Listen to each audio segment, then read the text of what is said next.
और कहते हैं जो संबंध एक स्थापित था, उसकी एक झलक यहाँ पर दिखाई दे रही है। तो लोगों का ज्यादातर जो लगाव है वो सिंधिया परिवार के प्रति इस लगाव का एक उदाहरण यहाँ देखने को मिलता है। जो मैं बता दूं, जो अंतिम संस्कार होना है उस अंतिम संस्कार में जो के पंडित हैं सिंधिया परिवार के कुल से जुड़े हुए, वही यहाँ पर पूरा अंतिम संस्कार की क्रिया कराते हैं। एक तस्वीर मैं आपको और दिखा दूं, ये देखिए, ये तस्वीर अभी भी पालकी वहीं पर रखी हुई है और पालकी में अभी उनका जो अंतिम दर्शन हो रहा है वो अभी लोग कर रहे हैं। साथ ही साथ जो ज्योतिरादित्य सिंधिया है वो अभी जो रीति रिवाज, जो परंपराएं हैं उनमें व्यस्त हैं। थोड़ी देर बाद वो स्नान करके आएंगे, सफेद वस्त्र धारण करके आएंगे। उसके बाद यहाँ अंतिम संस्कार किया जाएगा। जो छतरी बनाई गई है, देखिए फूलों से सजी हुई है। गाय के गोबर से इसको कल लीपा गया, क्योंकि गाय हमारी सनातन संस्कृति में पवित्र मानी जाती है और गाय का गोबर पवित्रता का एक प्रतीक है, जो समस्त कह सकते हैं दोषों को दूर करता है। और जब अंतिम यात्रा होती है तो अंतिम यात्रा में गाय के गोबर का उपयोग हमारी सनातन संस्कृति में बताया गया है।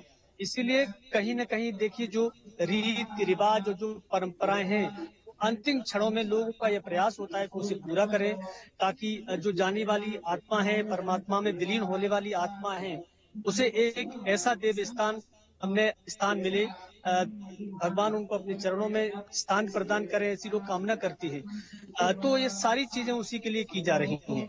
जी बिल्कुल। और यहाँ पर विनोद, नेपाल से कोई आया है क्या? क्योंकि नेपाल की राणा राजवंश की राजकुमारी थी, उनके दादा शमशेर जंग बहादुर नेपाल के प्राइम मिनिस्टर रहे थे, तो नेपाल राजघराने से कोई आया है अंतिम दर्शन? बिल्कुल। देखिए, नेपाल राजघराने की बात करें तो नेपाल से सिंधिया परिवार का पुराना नाता रहा है।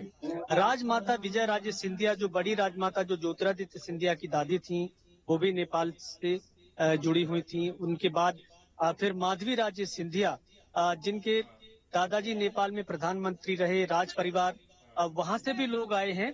और तीसरी पीढ़ी की अगर बात करें तो माधवी राजे सिंधिया जो राजमाता थी, जिनका निधन हो गया, उनकी बेटी यानी ज्योतिरादित्य सिंधिया की बड़ी बहन, वो भी जम्मू कश्मीर में है, उनका भी पूरा परिवार आया हुआ है। तो जो राज परिवार हैं वो तो यहाँ पर पहुंचे हैं, जो उनकी रीति और रिवाजों में है, जाना ऐसे दुख की घड़ी में साथ खड़े रहना, उसी की एक तस्वीर यहाँ पर दिखाई दे रही है। तमाम ऐसे राजघराने जिनके मुखिया हैं, कुछ परिवार के लोग आए, कोई 2 लोग आए, कोई 5 लोग आए, कुछ अपने पूरे परिवार के सहित आए हैं। तो ये अंतिम विदाई के दर्शनों के पल भर की तस्वीरें हैं, जो हमें थोड़ी देर और दिखाई देंगी, तकरीबन 1 घंटा, और उसके बाद ये अंतिम यात्रा का यहाँ पर समापन हो जाएगा।